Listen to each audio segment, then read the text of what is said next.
ॐ पूर्णमदः पूर्णमिदं पूर्णात् पूर्णमुदच्यते पूर्णस्य पूर्णमादाय पूर्णमेवावशिष्यते।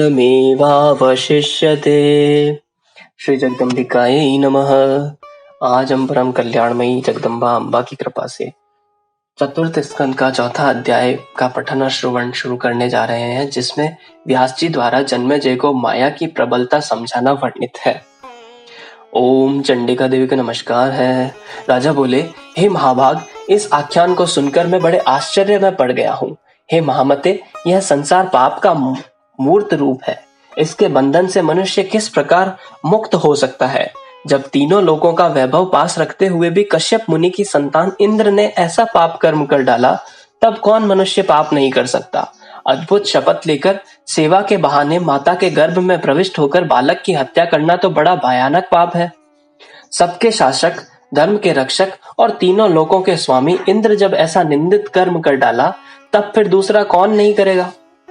हे जगत गुरु, मेरे पितामह लोगों ने भी कुरुक्षेत्र के संग्राम में ऐसा ही विस्मयकारी, दारुण और निंदित कर्म किया था। भीष्म, द्रोण, कृपाचार्य, कर्ण तथा धर्म के अंश रूप युधिष्ठिर, इन सभी ने भगवान श्री कृष्ण की प्रेरणा से धर्म विरुद्ध कर्म किया था। संसार की असारता जानते हुए भी उन प्रतिभाशाली तथा देवांश से उत्पन्न धर्म परायण पांडवों ने भी ऐसा गर्हित कर्म क्यों किया? हे द्विजेंद्र, यदि ऐसी बात है तो धर्म पर किसकी आस्था होगी और धर्म के विषय में सैद्धांतिक प्रमाण ही क्या रह जाएगा? यह वृतांत सुनकर तो मेरा मन चंचल हो उठा है। यदि आप्त वचन को प्रमाण माने तो फिर कौन पुरुष आप्त है? विषयासक्त मनुष्य में राग आ ही जाता है और अपना स्वार्थ भंग होने पर उसमें निसंदेह राग द्वेष की बहुलता हो जाती है। द्वेष के कारण अपनी स्वार्थ सिद्धि के लिए असत्य भाषण करना पड़ता है। परम ज्ञानी और सत्व गुण के मूर्ति स्वरूप भगवान श्री कृष्ण भी जरासंध वध के लिए छल से ब्राह्मण का वेश धारण किया था। जब सत्व मूर्ति भी इसके प्रकार होते हैं, तब किस आप्त पुरुष को प्रमाण मानना जाए? उसी प्रकार राजसु यज्ञ के अवसर पर अर्जुन भी वैसा ही कर्म किया था। जिस यज्ञ में अशांति का वातावरण रहा, उस यज्ञ को किस श्रेणी का यज्ञ कहा जाए? वह यज्ञ परलोक में परम पद की प्राप्ति के लिए किया गया था, अथवा श्रेयस पाने के लिए किया गया था, या अन्य किसी की कार्य की सिद्धि के लिए किया गया था? श्रुति का यह वचन है कि धर्म का प्रथम चरण सत्य, दूसरा चरण पवित्रता, तीसरा चरण दया और चतुर्थ चरण दान है। पुराण वेदता भी यही कहते हैं। इन चारों के बिना परम आदृत धर्म कैसे टिक सकता है? तब मेरे पूर्वजों के द्वारा किया गया वह धर्म विहीन यज्ञ कर्म उत्तम फल देने वाला कैसे हो सकता था? इससे तो यही प्रतीत होता है कि उस समय किसी का भी कहीं भी धर्म में अटल विश्वास नहीं था। जगत प्रभु भगवान विष्णु ने भी छलने हेतु वामन का रूप धारण किया था, जिन्होंने वामन रूप से राजा बलि को ठग लिया था। महाराज बलि 100 यज्ञ कर चुके थे। वे वेदों की आज्ञा का पालन करने वाला धर्मात्मा, दानी, सत्यवादी एवं जितेंद्रिय थे। ऐसे महापुरुष को परम प्रभावशाली भगवान विष्णु ने अकस्मात पदच्युत कर दिया। अतः हे कृष्ण द्वैपायन, उन दोनों में कौन जीता? वंचना करके छल कर्म में निपुण भगवान वामन की विजय हुई या छले गए राजा बलि की? इस विषय में मुझे महान संदेह है। हे द्विजश्रेष्ठ, मुझे सत्य बात बताइए, क्योंकि आप पुराणों के रचयिता, धर्मज्ञ तथा महान बुद्धि संपन्न है। व्यास जी बोले, हे राजन, उस राजा बलि की ही विजय हुई जिसने समस्त भूमंडल का दान कर दिया था। हे राजन, जो त्रिविक्रम नाम से विख्यात थे, वे भगवान विष्णु वामन बने। हे नरेंद्र, उन्होंने छल करने के लिए यह वामन रूप धारण किया और इसी छल के परिणाम स्वरूप उन श्री हरि को राजा बलि का द्वारपाल बनना पड़ा। अतः हे राजन, सत्य से बढ़कर धर्म का मूल और कुछ नहीं है। हे राजन, समय प्रकार से सत्य का पालन करना प्राणियों के लिए अत्यंत दुष्कर है। अनेक रूप धारण करने वाली त्रिगुणात्मिका माया बड़ी बलवती है, जिसने तीनों गुणों से सम्मिश्रित इस विश्व की रचना की। अतः हे राजन, छल कपट करने वाले से बिना प्रभावित हुए वह सत्य कैसे रह सकता है? सत्व, रज और तम, इन्हीं तीनों गुणों के मेल से माया का प्रादुर्भाव हुआ। यही सृष्टि का सनातन नियम है। केवल अनासक्त, प्रतिग्रहण शून्य, राग रहित, तृष्णा विहीन वानप्रस्थ तथा मुनिजन अवश्य सत्य परायण होते हैं, किंतु वैसे लोग केवल दृष्टांत दिखाने के लिए ही बनाए गए हैं।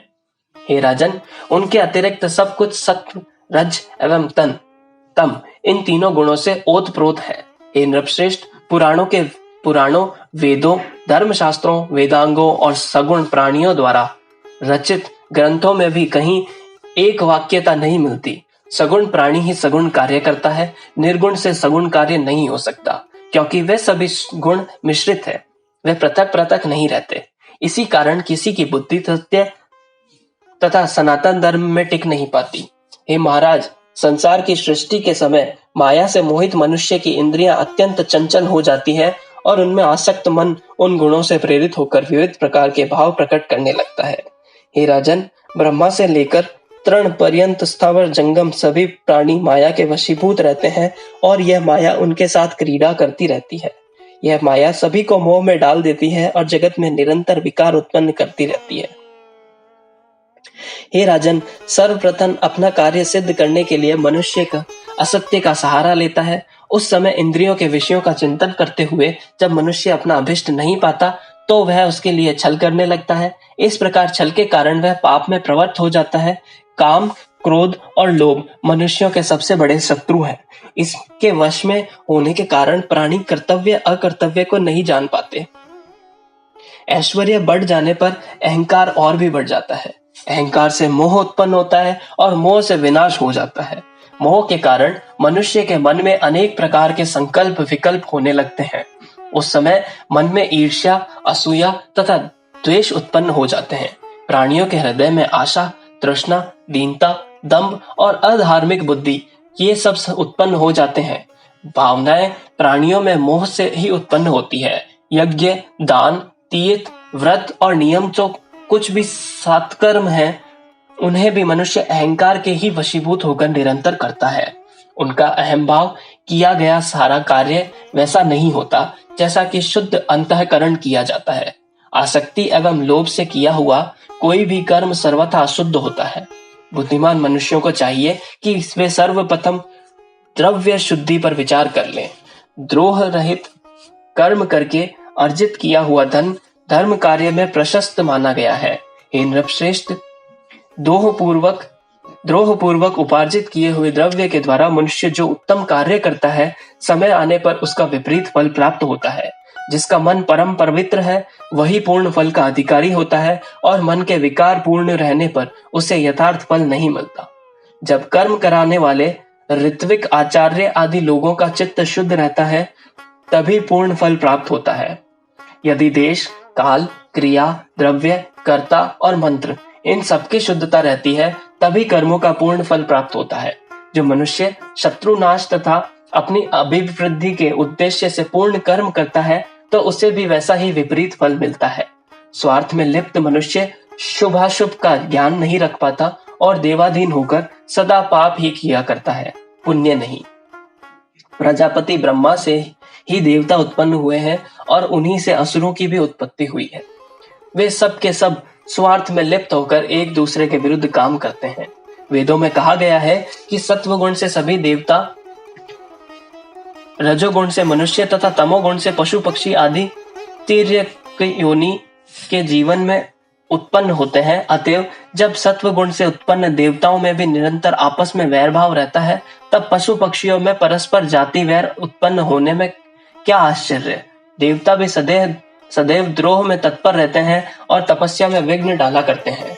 हे नृप, वे सदा असंतुष्ट रहते हुए द्वेष परायण होकर आपस में विरोधाभाव रखते हैं। अतः हे राजन, जब यह संसार ही अहंकार से उत्पन्न हुआ है तब वह राग द्वेष से हीन हो ही कैसे सकता है। इस प्रकार 18,000 श्लोकों वाली श्रीमद् देवी भागवत महापुराण संहिता के अंतर्गत चतुर्थ स्कंद का अधम जगत की स्थिति का वर्णन नामक चौथा अध्याय ओम तत्सत।